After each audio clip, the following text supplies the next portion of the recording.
So the 2026 Mustang is finally here, and it's a little bit disappointing. So let's take a look at it, what it has to offer. So today we're going to be talking about a 2026 Mustang, and a lot of people, including myself, were hoping somewhat of a refresh to come out of 2026, which would have been early, but we thought maybe it would improve the poor sales that S650 Mustang has been having. So today we're going to be talking about, what the 2026 Mustang is going to include with the new packages, new colors, and all of that stuff.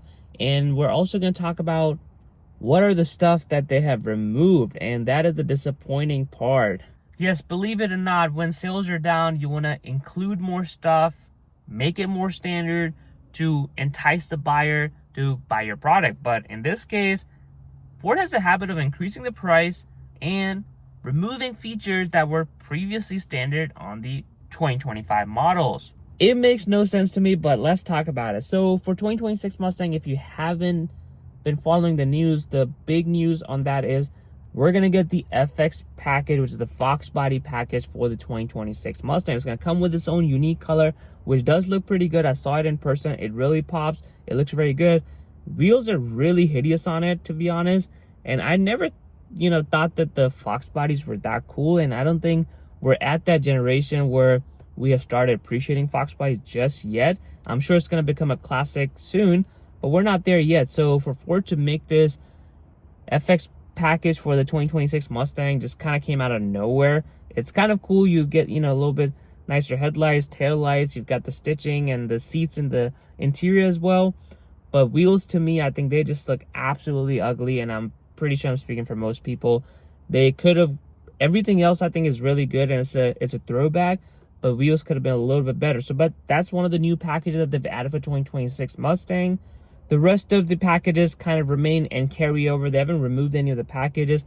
And of course, just like every year, every model year, you're going to see some color changes too. So some of the colors were added, some of the colors were removed. FX package color is obviously new, but that is going to be exclusive to the Fox body package, and you can't get it on a regular Mustang.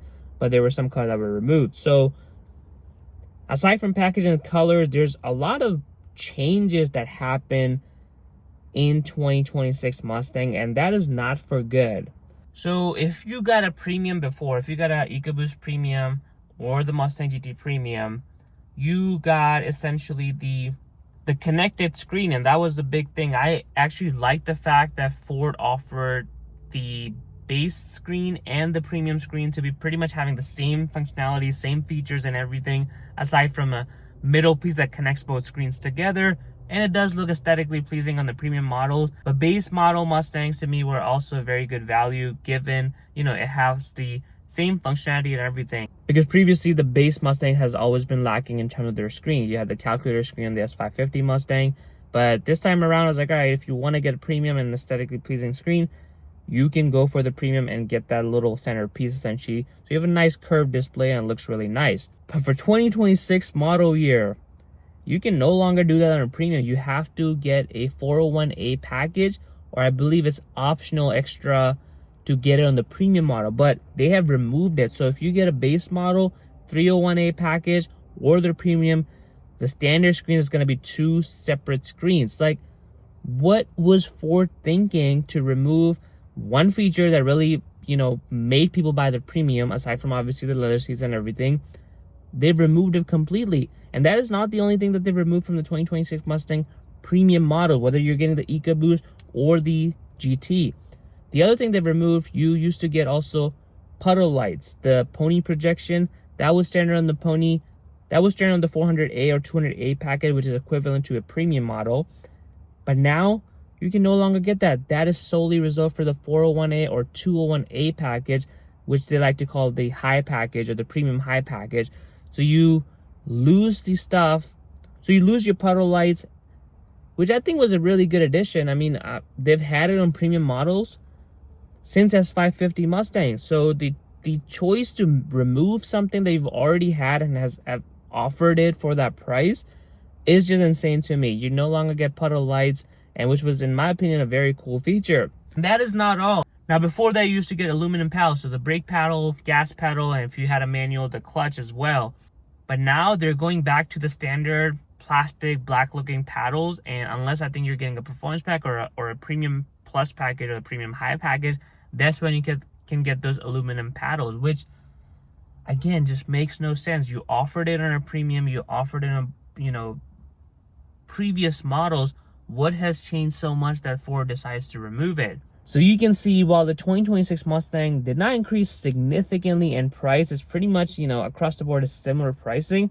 They've removed a lot of features that made the Mustang somewhat, you know, value proposition. Those are all gone now. So if you want a 2026 Mustang Premium, you're going to lose a lot of features compared to the 2025 Premium. So honestly, if you were in the market and you want to get a Premium Mustang, pick up the 2025 Mustangs while they're still out, because 2026 you're gonna have to spend a little bit more to get some of those. And I think Ford kind of used this trick because they didn't want to increase the pricing, and they got a lot of flack for the 2025 Mustang increasing in price when the sales weren't good. So they decided to keep the pricing, you know, pretty much similar, because not many people are probably looking at these older guys. They just see a Premium, like, oh, Premium always comes with the connected screen, Premium always comes with, you know, the projection, pointy projection, and aluminum, you know, paddles. So they're like, you know, we're just gonna go for it. A lot of people are not, you know, nerding out on the older guys like I am and just trying to figure out how to change it year over year. So those people are looking at the prices. They're like, the prices are the same, but they're missing out the features. So technically you're paying a little bit less than you would have if you basically did not have the Premium package before. But basically you're getting less for your money. Even you're paying the same price, but you're getting less for your money, and that is a huge issue. So don't get me wrong, I'm excited that we're seeing another Mustang model year despite the poor sales. And, you know, the Fox Bike package is somewhat cool, at least the color and everything. But they're just making more and more impossible to love the Mustang. Either the price goes up. Last year, the price went up about $3,000, and they removed wireless charging, which wasn't a huge deal for the, you know, wireless charging being removed, because if you, most people said the phone got pretty hot and didn't really charge as well. But it's a minor feature. But biggest thing for the 2026 Mustang is the removing of the connected screen, which really made it look more premium and not just two tablets just kind of sitting there. I like the whole one uniform design of these screens on the Premium models. So why would they remove it in addition to the other things I mentioned earlier in the video? I think it's just not looking good. We were expecting a refresh, and we knew we might not get the refresh. But removing all of these features just makes it less and less, you know, bargain for the potential Mustang buyer. So I'm really curious what it's going to do for the sales. So I think for an average consumer, they see the price and they're like, you know, 25, 26 Mustang, they're going for the same price. But when they find out what they have removed, I think they're going to be pissed. And I think screen was the biggest giveaway. Like, you might not notice a pointing projection or even the gas pedals. Like, that's one of those things you might not come across every day. But the screen, that is obviously you're staring at it every time you're driving the car, and having a connected piece on the Premium models made it worth it. And now you basically have the same screen as the base Mustang, and that is not good. So yeah, guys, I mean, the 2026 Mustang is here. The prices haven't gone up, but they've removed a lot of features. So I'm curious, what are your thoughts on it? Do you agree with the decision Ford is making by removing a lot of features that were previously standard for years, not just 1 or 2 model years, but since S550, some of those features have been standard, but now they're gone. So yeah, guys, comment below what are your thoughts on that. And if you enjoyed today's video, make sure you smash that like button. And of course, subscribe to Red 50 for more videos.